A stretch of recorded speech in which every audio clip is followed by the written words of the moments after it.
Everyone in the village laughed when a poor boy married the chief's daughter. They said he was a beggar, a nobody, unworthy of her name. On their wedding day, people came not to bless them, but to mock them. Yet when night fell, and the doors closed, the truth began to unfold. The girl looked at her new husband, thin, quiet, humble, and asked, "Why did you never tell me where you came from?" He smiled sadly and said, "Because the world only sees what a man has, not who he is." Then he reached under his old mat, pulled out a worn leather pendant, and whispered a name that made her blood run cold. The name of a royal bloodline that had vanished years ago. That night, the poor boy revealed who he truly was. And by morning, the same people who laughed were kneeling before him, because sometimes, the poorest man in the village carries the richest secret of all.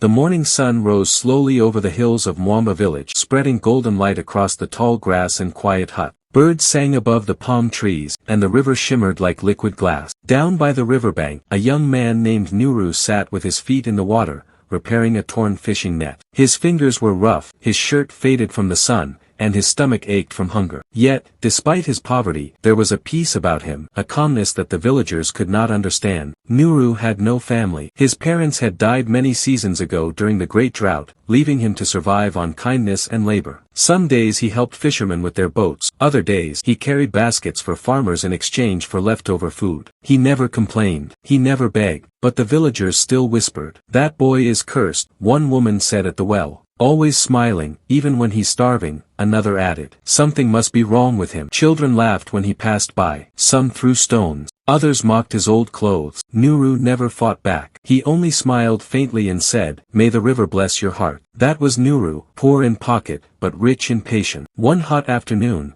the village was alive with the noise of drums and chatter. It was market day, and people from nearby settlements had come to sell fruits, cloth, and jewelry. The smell of roasted maize and fresh cassava filled the air. Nuru walked through the crowd quietly, carrying a basket of nets he had mended for the fishermen. He didn't belong there, and he knew it. The market was for buyers and sellers, not for those with nothing to trade. Still, he liked watching people smile. That was when he saw her. Amara, the chief's daughter. Her laughter rose above the noise of the market like music. She wore a long, flowing dress of red and gold, and her hair was braided with bright beads that shimmered in the sunlight. Around her, her friends talked and giggled, their wrists shining with bangles. Nuru froze. For a moment, it felt as if the entire world had gone still. He had never seen beauty like that, not in the moon, not in the stars, not even in his dreams. But as the group of girls walked past him, Amara's gaze caught his. Just for a heartbeat. Their eyes met, hers curious, his humble and kind. Then she looked away, pretending not to notice him.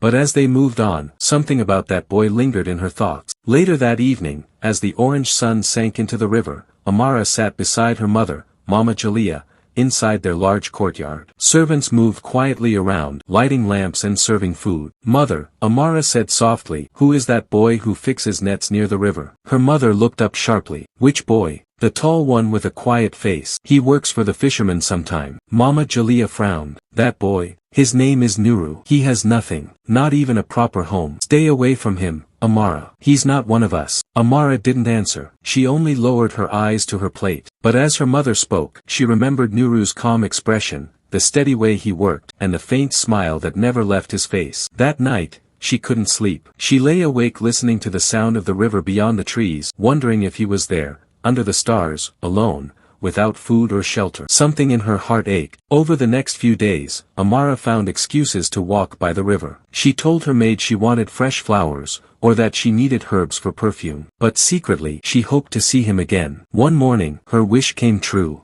Nuru was sitting on a rock, repairing another net. The early mist rose around him like white smoke. His hands moved carefully, his eyes focused. Amara hesitated, then stepped closer. "Do you live here?" she asked. Nuru looked up, startled. It was the same voice he had heard in the market, gentle, but confident. "Yes," he said after a moment. "The river is my home. It gives me work, and sometimes food." Amara smiled faintly. "Do you ever get lonely?" Nuru's eyes softened. "Sometimes, but the river keeps me company. It listens when no one else does." She tilted her head. "Does the river listen to everyone?" He shook his head. "No. Only to those who speak with truth." Amara laughed quietly, a sound that made Nuru's heart stumble. No one had ever spoken to him like this before. No one had ever cared to listen. "Then maybe," she said softly, "one day it will listen to me too." From that day, she began to visit more often. Sometimes she brought fruit from her home, mangoes, bananas, roasted corn, pretending it was just too much food for her to finish. Other times she sat near him, watching how he worked. They talked about small things, the weather, the river, the birds that nested in the trees. But in those small words, something deep began to grow. People noticed. Whispers began to stir through Mwamba village like buzzing flies. Look at the chief's daughter, always by the river. She spends time with the poor boy. Maybe she'll marry him. The laughter grew louder with every passing day. But Amara didn't care. There was something in Nuru she could not ignore,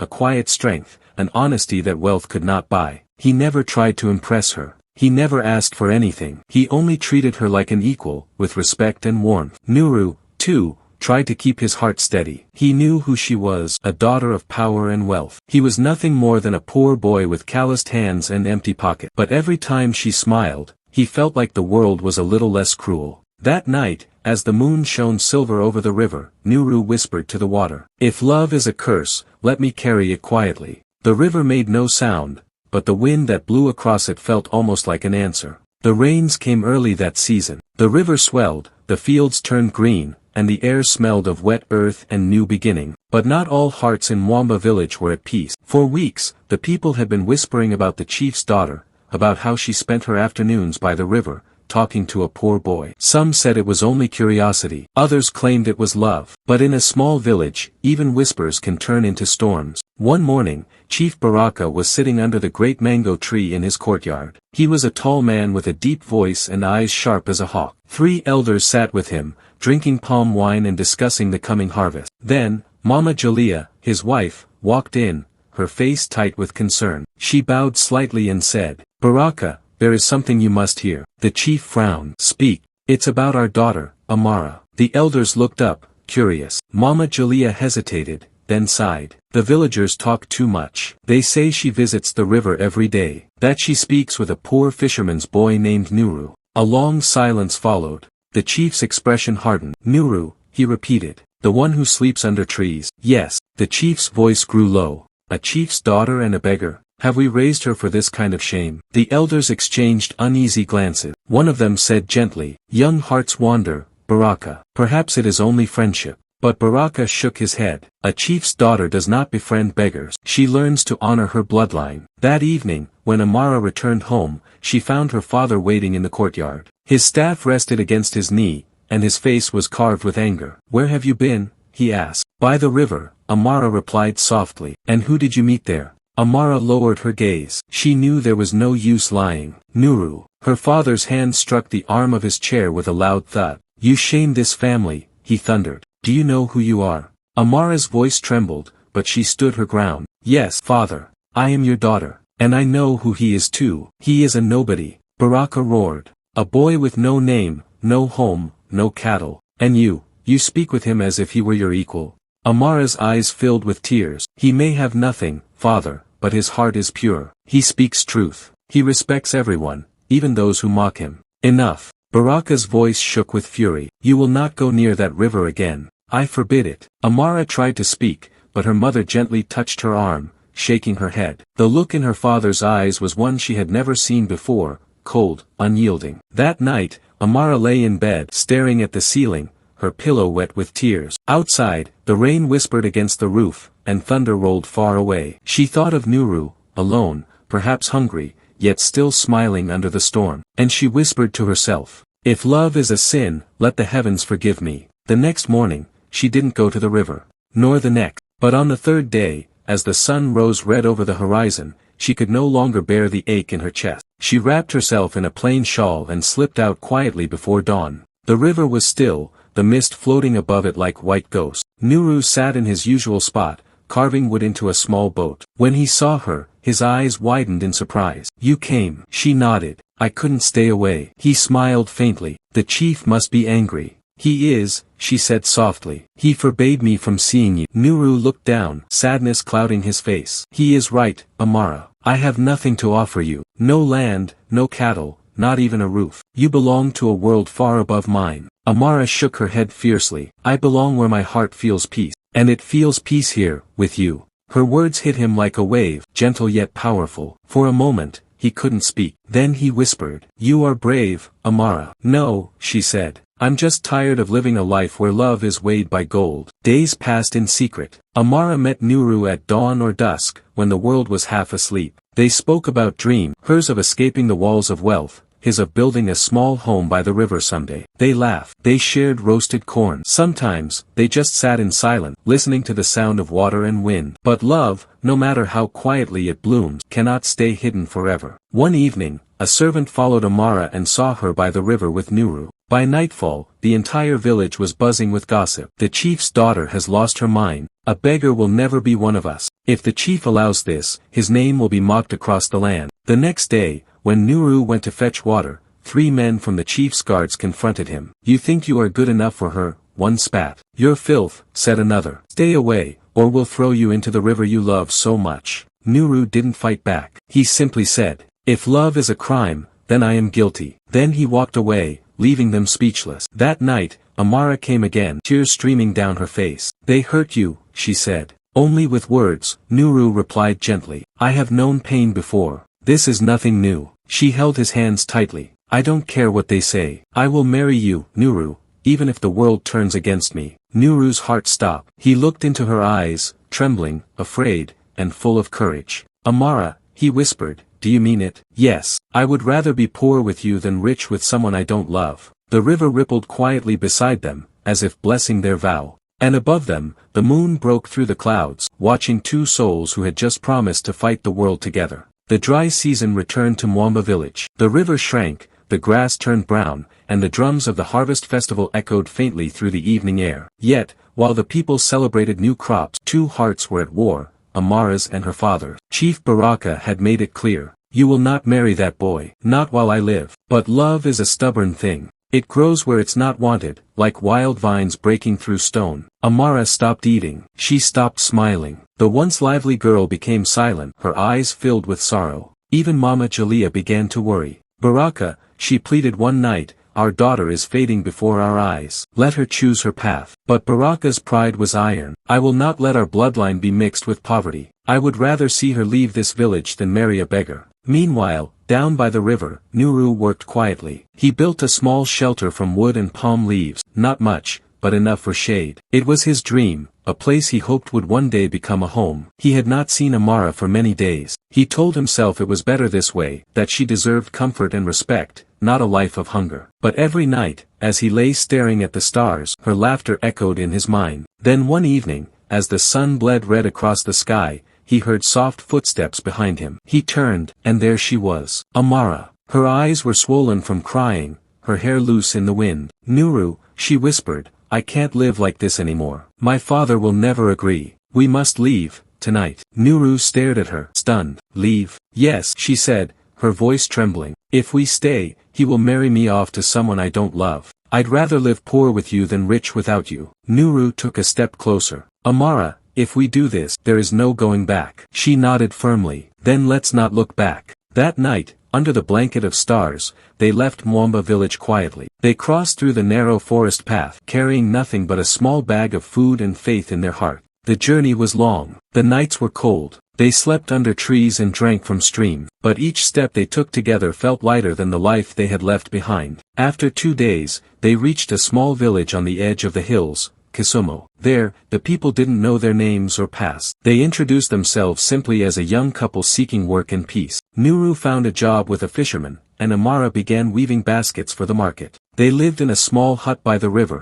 humble, but filled with laughter and warmth. Each morning, Nuru would rise before dawn, kiss Amara's forehead, and whisper, "One day, I will give you more than this." And she would smile and say, "I already have everything, you." Back in Mwamba, Chief Baraka's pride burned hotter than fire. When he discovered that Amara had run away, his rage shook the household. He sent guards to search for her, but weeks passed with no trace. Villagers whispered that the chief's house had been cursed, that no wealth could bring him peace while his daughter lived among the poor. Baraka began to age quickly. His hair turned gray, and his laughter vanished. Mama Jalea often stood by the gate at sunset, staring toward the horizon, whispering, "Where are you, my child?" Months passed. In Kisumu, Nuru and Amara had built a life, not grand, but beautiful. They worked side by side, shared food with neighbors, and sang by the fire at night. Everyone admired them, the way Nuru treated her like a queen, though they lived in a hut barely big enough for two. Then one afternoon, while returning from the market, a familiar face appeared.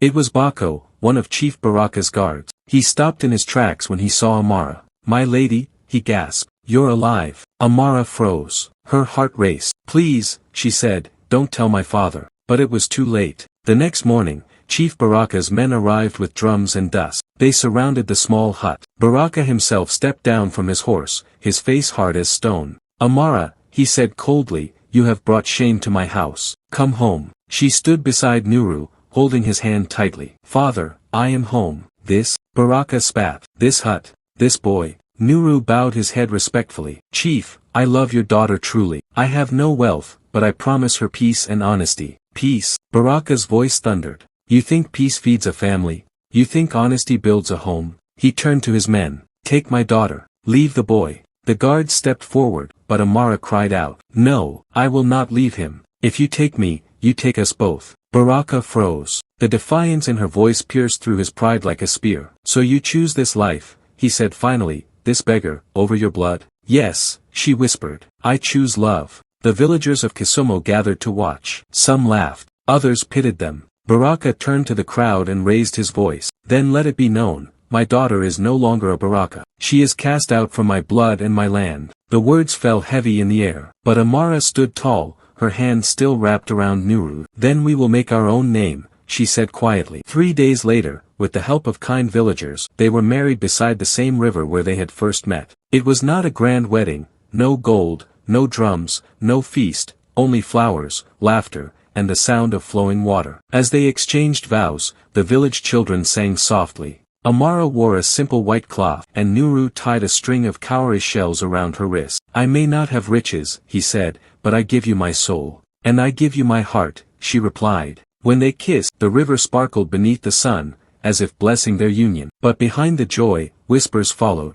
"A rich girl marrying a poor boy. It will never last. Wait until she sees who he really is." No one knew then how right, and wrong, those words would be. Because on the wedding night, Nuru had a secret. A truth he had carried for years. A truth that would soon turn laughter into silence, and shock everyone who ever doubted him. The night air was cool and full of crickets. The small hut by the river glowed softly from the light of a single oil lamp. Outside, the water murmured quietly, carrying moonlight on its surface like a silver blanket. Inside, Amara sat on a woven mat, her heart trembling. The day had been long, their wedding simple yet beautiful. The villagers of Kisumo had danced and sung. Some laughed behind their back, whispering that a chief's daughter had married a man who owned nothing. But Amara didn't care. When she looked at Nuru, all she saw was peace. He was standing by the doorway now, silent, his shadow long against the wall. The lamp flickered, and she noticed something new, a strange stillness in his eyes. "You're quiet tonight," she said softly. Nuru turned to her. His face was calm,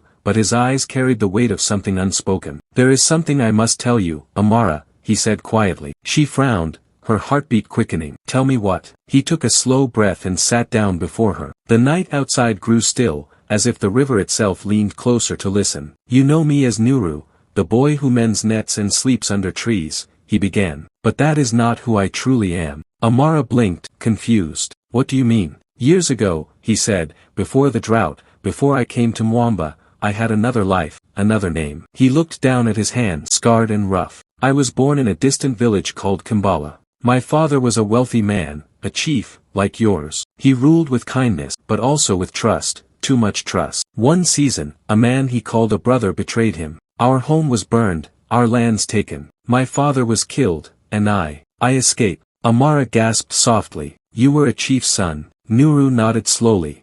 "I ran for days, across fields and forests, until hunger nearly took my life. I reached Mwamba with nothing, no name, no family, no proof of who I was. I chose to live as a poor boy, because I wanted to learn what it meant to be humble, what it meant to survive without titles or power." He looked up at her, his eyes deep and steady. "I wanted to find a reason to live again, and then I met you." Amara's lips parted in shock. For a moment, she couldn't speak. The poor boy she had loved, the man everyone mocked, was the son of a fallen chief. "Why didn't you tell me?" she whispered. "Because I wanted you to love me for who I am, not what I was," he said softly. "If I told you I was once rich, it would have built a wall between us. I wanted your love to be pure, not born of pity or pride. Tears filled her eyes, and now, he smiled faintly. Now, on this night, I can tell you the truth, because I have already been blessed beyond measure. You chose me when I had nothing. You saw me when no one else did. Amara reached for his hands. Nuru,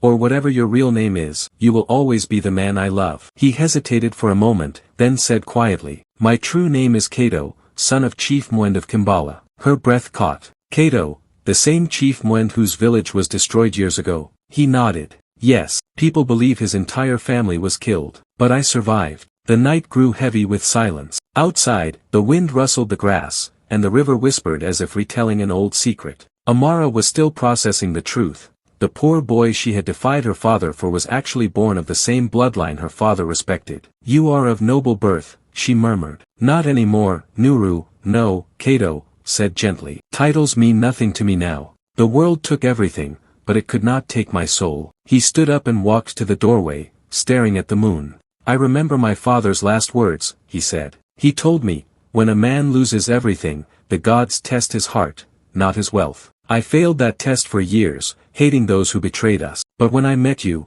I learned peace again. Amara rose and joined him, her hand slipping into his. Your father would be proud. You became everything a true chief should be, humble, kind, brave. He smiled, a tear catching in the corner of his eye. You gave me back my name, Amara. But more than that, you gave me purpose. At dawn, the sky turned pink over the river. As they stepped outside, they saw something unexpected, a group of riders approaching, carrying the banners of Mwamba. Amara's heart clenched. My father. Nuru nodded. Let him come. The riders stopped a few feet from the hut. Chief Baraka dismounted slowly, his eyes full of exhaustion. He looked older, smaller, a man defeated not by battle, but by pride. For a long time, no one spoke. The only sound was the rushing of the river. Finally, Baraka said in a low voice, so this is where my daughter lives. Amara stepped forward cautiously. Father. He raised a hand. I came not to fight. I came to see what kind of man you threw your life away for. His eyes moved to Nuru. You stole my daughter's heart. Tell me,